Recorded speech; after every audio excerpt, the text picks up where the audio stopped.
Corey Lewandowski is having a big-time comeback. It's just under 2 years ago. Lewandowski, combative, controversial, was unceremoniously dumped as Donald Trump's first campaign manager after he had essentially guided him to the brink of the nomination. Those were some dark days for Lewandowski, but as with many people who the president gets rid of, he did remain on sort of the fringes of the orbit. Then they continued to talk. The president continued to seek his advice. And now, according to my sources, if the White House Chief of Staff's job should become open, Lewandowski is a candidate for that job. The president has actually discussed the possibility of Corey Lewandowski becoming his White House Chief of Staff. Now, it's probably unlikely that will happen, and I'll explain why in a moment. First of all, let's look at why the job might be open. It's no secret in Washington, in the White House, anywhere really, that John Kelly has a very strained relationship right now with his president. Kelly came in on kind of a high, the general who was going to impose military discipline on the White House, and that worked for a while. But inevitably, there were strains between the president and the general. And that was exacerbated this week when NBC reported that story that Kelly, according to unnamed sources, repeatedly referred to Donald Trump as an idiot.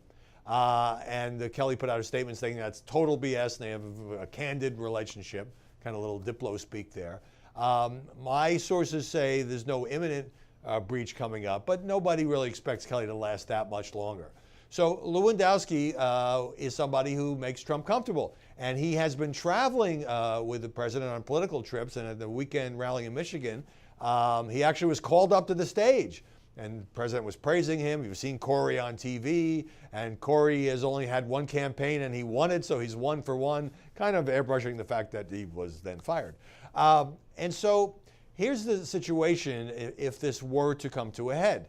Lewandowski, I think, is reluctant to take the job based on what I'm hearing from my sources. For one thing, it would be a huge pay cut. He spent about the last 2 years building a business as a Washington consultant, doing the speaking circuit and all of that. At the same time, it would be very, very hard for a guy as close to the president as Corey to turn it down if the president offered it. Also, Corey's got 4 kids to support, and so, the lucrative lure of the private sector is not inconsiderable. At the same time, Lewandowski knows, people in the White House tell me that if this job were to go to Corey Lewandowski, that as much as half the staff would quit. It's not so much that they have a visceral dislike for the guy, although some may not like Corey Lewandowski.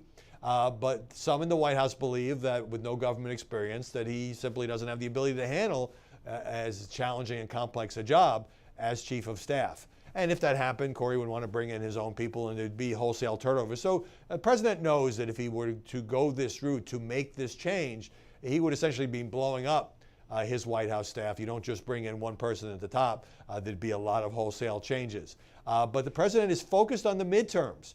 And he does obviously, with the increasing possibility that Democrats may take the House, at least. I think he wants a more politically attuned chief of staff. But the downside there, if Lewandowski would end up doing this, is that if the Republicans get clobbered in November, he would get much of the blame. So it's probably, the odds are against this happening, but it's not impossible. As I say, they've discussed it. It's also possible if Kelly leaves, that the president will have no chief of staff, or will appoint somebody who's not really going to run the staff, but be more of an outside ambassador to the world. But no matter how you slice it, given the level of advice, the traveling together, the fact that he's sort of back in the inner circle, whether he gets the title or not, Lewandowski is back as a trusted advisor to President Trump, who, as you know, sometimes runs through advisors rather quickly. Sometimes being on the outside, on the fringes of Trump world, is the safest place to be.